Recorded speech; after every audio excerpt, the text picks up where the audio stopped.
টাকা এই গাছের এই ডালগুলো একটু ছাটাই করে দিন, ঠিক আছে? সবাই দেখেন তো ভাই এটা কি লেগে গেছে।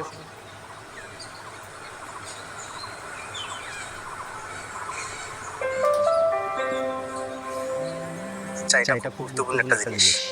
তুমি একটা কাজ করো, এই আবির রহমানের এই যে ঠিকানাটা ঠিকানায় আছে, ওই ঠিকানা মতো এটা পোস্ট করে দিও, ঠিক আছে?